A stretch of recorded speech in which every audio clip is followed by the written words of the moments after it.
Belajar soal IELTS di ikon Australia yaitu Opera House.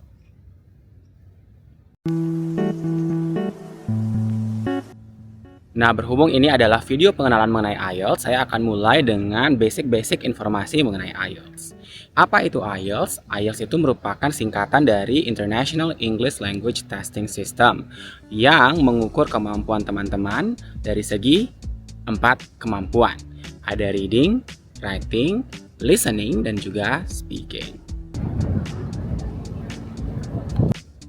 Nilai tertinggi dari IELTS itu sendiri adalah 9, di mana 9 merupakan rata-rata dari semua skills yang teman-teman sudah lakukan tesnya, yaitu speaking misalnya 8, listening juga 8, reading misalnya 6, dan juga writing misalnya 6. Jadi rata-rata dari 4 skills tersebut merupakan nilai akhir dari teman-teman IELTS-nya.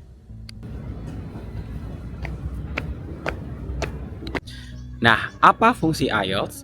IELTS itu ada dua jenis, ada IELTS Academic, ada IELTS General Training. IELTS General Training biasanya digunakan untuk orang-orang yang ingin keluar negeri dan untuk tujuan bekerja.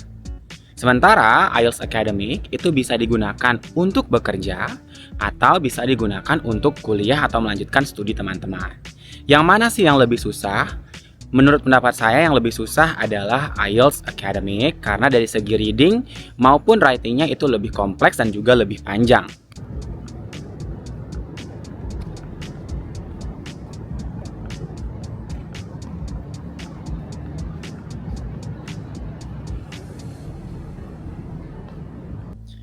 Berapa biaya untuk mengambil IELTS itu sendiri? Setahu saya, terakhir saya mengambil IELTS di tahun 2021 itu biayanya adalah 3 juta rupiah.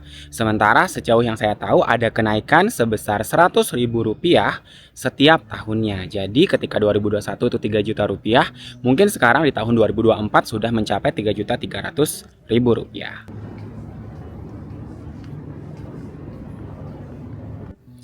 Lalu, di mana teman-teman bisa mengambil IELTS? IELTS itu bisa diambil di beberapa lembaga resmi. Salah satunya adalah ILF. Contoh lainnya juga bisa IDP. Untuk di Bali itu sendiri, saya biasanya mengambil di ILF yang ada di daerah Sesetan kalau nggak salah ya. Lalu, berapa skor IELTS yang diperlukan? Semisal teman-teman ingin bekerja, contohnya ke Australia.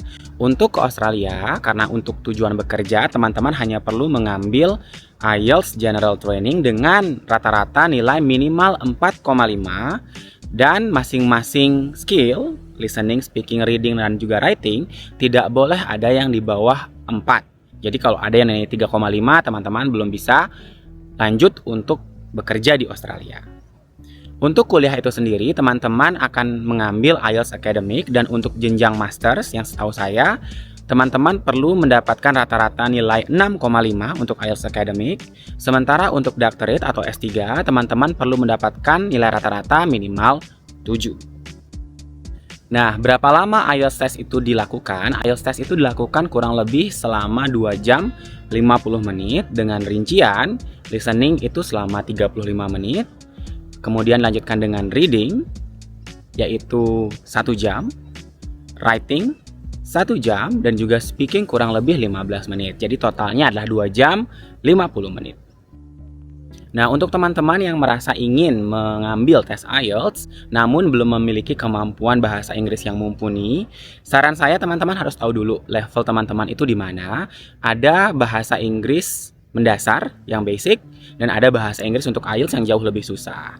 Ketika teman-teman merasa yang basic saja teman-teman belum bisa, maka inilah yang teman-teman perlu pelajarin.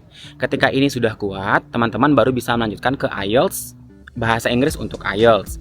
Karena jika teman-teman belum kuat dasarnya namun tiba-tiba melompat untuk mempersiapkan diri mengambil IELTS, akan jauh lebih susah dan kemungkinan gagalnya akan jauh lebih besar. Nah, lalu, gimana cara kita mempersiapkan diri kita untuk belajar IELTS? Teman-teman bisa belajar secara otodidak, banyak sekali ada websites di internet secara gratis. Teman-teman bisa menonton ataupun mempelajari tips dan juga triknya mengambil IELTS. YouTube juga merupakan salah satu sumber yang bagus untuk mempelajari listening ataupun speaking. Selain itu, teman-teman juga bisa belajar melalui les-les privat ataupun les-les di lembaga-lembaga bahasa Inggris yang sudah formal ya.